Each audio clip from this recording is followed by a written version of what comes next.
Hey guys, so this is actually a part of a dream that I received in recent months, and I broke it up into two different two different videos thus far.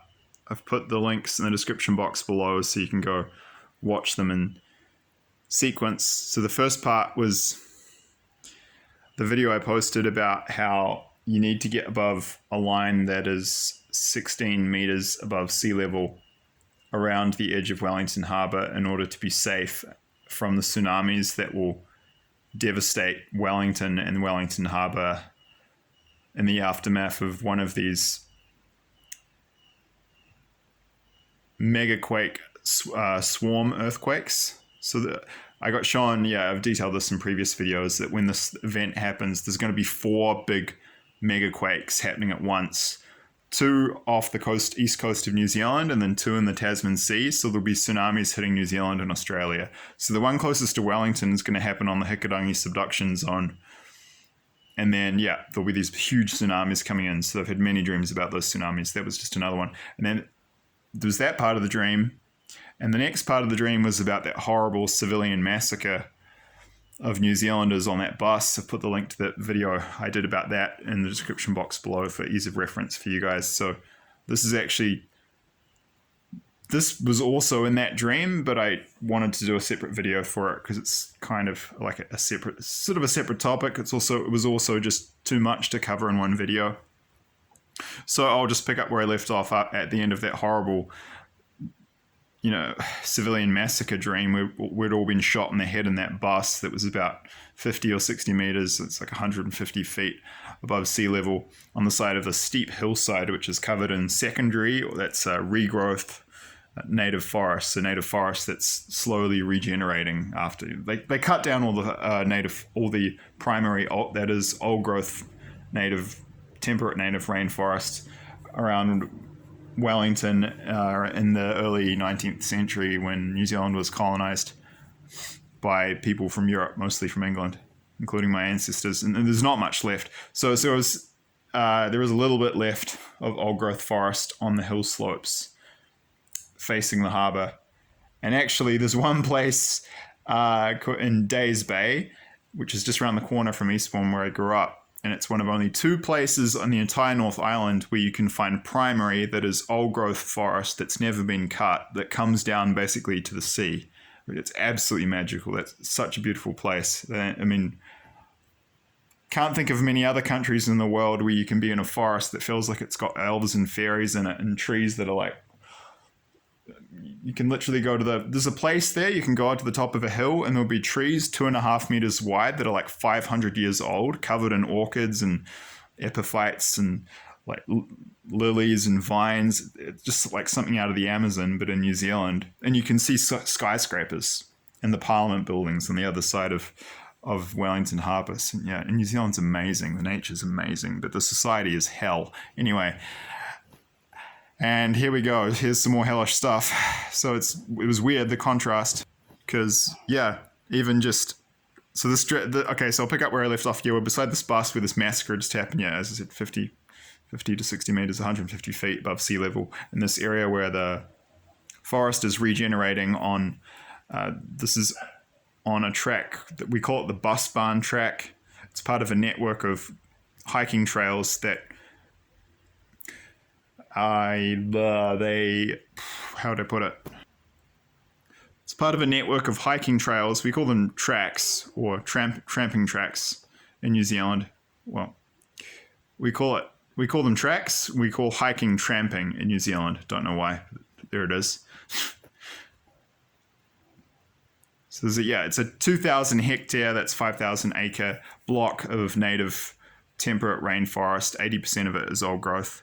And standing on this track, amidst all this natural beauty, just surreal, because even the secondary regrowth forest in New Zealand, even on a rainy day, it's just so beautiful. It was weird because it was so beautiful in the dream. There was this kind of vivid green of the gorse, which is this invasive species from Europe that is a colonizing plant that comes in after like if you just leave pasture in New Zealand, it turns into rank long grass, and then typically you will get kind of quote unquote weeds coming in, one of which is gorse, and then slowly over like 100 years through a process called ecological succession, the ecosystem returns to what it originally was, which is old growth forest. Anyway, but even just with like quote weeds like gorse around in a secondary forest, just on a scrappy old kind of hill that had been deforested, it's still just stunningly beautiful. I mean, just New Zealand is just such a beautiful country. And it was just a rainy day. It's this green. I can just see in my mind's eye this beautiful, kind of the rich greens and the vegetation on the hillside, and the sort of beautiful bluey green of the Wellington Harbour, which was one of the most productive marine ecosystems in the world in the past. The early settlers, fun fact, there are accounts in their journals from people like my great grandfather from 1841. That's when he got there. They couldn't sleep at night because there were so many southern right whales breaching. It's jumping out of the water and slapping down their bodies back down on the surface of the water and spouting in the harbour at night. Now we're lucky if we see one every 2 or 3 years. So separate topic. God's given me more than 50 dreams about how denuded and wrecked New Zealand's marine ecosystems have become, and that's part of my mission actually, is to help fix that situation up. But that's because I'm a conservationist. So we're looking out after this horrific massacre at all this natural beauty, and then we see another horrible thing happen. And so what we saw, we looked over Wellington Harbour, and it's quite narrow towards the entrance, and we were looking towards Seaturn, which is, I'll put a link to a Google Maps pin to what that suburb is, so you can kind of get an idea of how the viewpoint from where we were standing. And that's another wealthy kind of exclusive suburb like Eastbourne. It's a bit wealthier than Eastbourne actually, because it's beautiful and it's by the sea, but it's really close to Wellington City. So yeah, actually there was quite a few people from that suburb who went to the high school that I went to, which is nearby, which is called Scots College. And we were looking towards Wellington Airport, which is kind of in a straight line. If you look from there to Seaturn, that's Wellington Airport's beyond. And we saw buildings exploding. All right, and everyone was in shock. How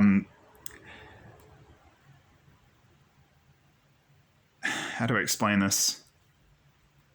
Now, this was like a separate cutscene, because I got shown the massacre, and then it was like there was a group of us that was alive. This was like a different scenario, like parallel scenarios in the same place. So apparently both these kinds of things will happen, but I was just being shown them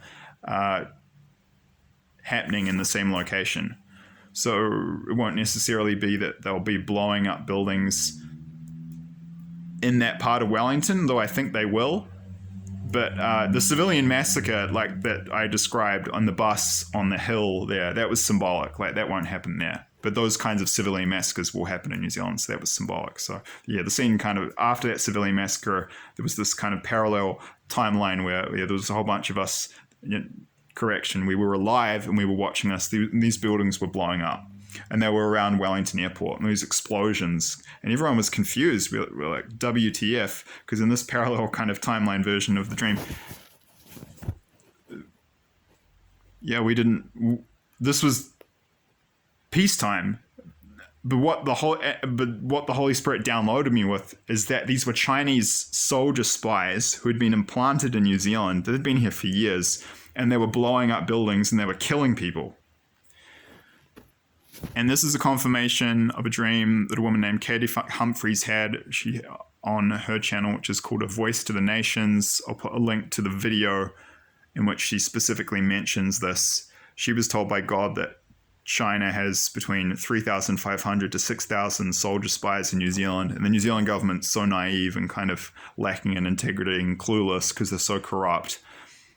I mean, we literally in the recent past had a Chinese spy become a member of parliament. That's how lax they are, because they're so corrupt morally. They have no integrity. They don't run the country properly. So we're easy prey. So that was God's way of confirming to me In the dream, I got a downloaded reference from the Holy Spirit referring me to that video of Katie Humphries and saying, yes, so that was God's way. It was kind of God's way of confirming that this was a dream from God, because not all dreams are. So yeah, the Chinese have thousands of soldier spies in New Zealand ready to attack and blow our buildings up and start killing people, and they're going to just be merciless. We could be looking at probably 5 to 25,000 New Zealanders dead within 48 to 72 hours. They'll go into the cops' homes, bullets in the head for the men, entire families probably, slit the wife's throat, kill the kids, just everyone dead, 30 to 90 seconds. Just absolute slaughtering Kiwis, rounding them up, putting them in prison camps. They'll be like sheep because they've got no guns. With all the gun control laws in New Zealand, we're not allowed to defend ourselves. You're not even allowed to have a taser or pepper spray in New Zealand. It's really totalitarian. And that's one of the reasons I don't like New Zealand. Most Kiwis are so submissive and passive, they just take it. In New Zealand, it's just like my family. We'd rather keep peace in inverted commas, and not talk about child abuse and assault and attempted murder and financial abuse and people being driven to suicide. We'd rather not talk about it to, quote, keep the peace. So kind of New Zealand is kind of going to get what it deserves, and in some ways I hate to say it, and you've got passive, weak cowards who are enablers, like those in my family on one hand, who allow this stuff, and then you've got the country is full of sociopaths and psychopaths who are absolutely brutal, and it's like, yeah, well, that's the way you want to be. Well, the Chinese are going to show you how to do it, and they're going to be they're going to be rounding people up and putting them in concentration camps, and then it's just going to be slaughter and it's going to come out of nowhere, and they've been there for years, and the government is so corrupt they don't even know they're there. So I believe that dream was from God, believe it was a warning, believe that was prophetic. Thank you. Okay, I will add on if I have time. Yeah, that was just the first stage so that was actually what we could now look at, what I was being shown there. That was the opening stages of the Battle of Wellington, but also just the invasion of New Zealand is actually the fact that they've got people in the country already that we don't know about. So there'll be saboteurs, they'll be running around killing people before the invasion forces come. But then I've been shown, Katie Humphries was shown too, the Russians and the Chinese, they'll appear very suddenly out of nowhere. So it'll all be very well coordinated. So they'll be causing chaos and confusion on land, which will interfere with our military's ability to defend against the invasion which is coming in. So it's all planned out. They've planned this for years. And they've got people there already right now preparing for this. And this is still years away. So they're playing a very long-term game. And the Russians are there too. I'll do a video about that next. I had a dream about Russian spies in New Zealand. But most Kiwis I find are just brutal, arrogant, and ignorant. And a lot of them are proud of it. So cool. Well, you like to be that way? Well, yeah, you're gonna get machine gunned in concentration camps and watch your kids, get their throats slit. I'm sorry. I'm not happy about that. And it's not to say that it's a good thing. It's to say, what do you expect? If you're going to be an absolute brutal, savage animal, hateful, cold, unloving, cruel, without mercy, just brutal. God's given me many dreams about this. I got shown in one, basically. I got told, the way you have to deal with these people is like with mad dogs. You just have to smash them with an iron bar because they don't understand reason, and they've got no love in their hearts, and they're just brutal. Like, the only way you can deal with these people is force. Even as a Christian, it's the only way you can deal with many New Zealanders is just with violence. There's nothing else they know. It's like, well, it's with the path you've chosen. Chinese are going to show you how it's done. Hope you like getting crucified. Hope you enjoy the public crucifixions and, being blown apart with anti-aircraft guns on Aotearoa Quay. It's going to be pretty messy. You like being a brutal crocodile and running around eating other people, being an animal. The pecking order. no love, no, because we're not equal. We're not equals under God. Well, you're like being a crocodile running around eating people with no heart. Life's going to give you a bigger crocodile. It's sad, but New Zealand's a brutal place, so it's no surprise they're going to experience. Yeah. I'll finish with a biblical quote. I forget the exact quote, but it basically says, "If you're merciless, no mercy will be shown to you. But if you're merciful, mercy will be shown to you. Mercy triumphs over judgment." I'll put the link to that quote in the description box below.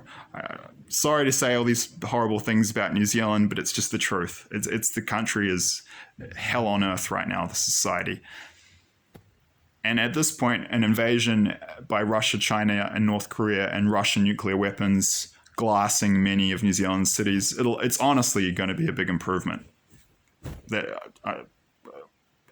I'm just being honest. There's not much worth protecting at this point. Again, if you're hearing this and you're a New Zealander and you have eyes to see and ears to hear, and you're not planning to fight, just get out, get to a safe zone country.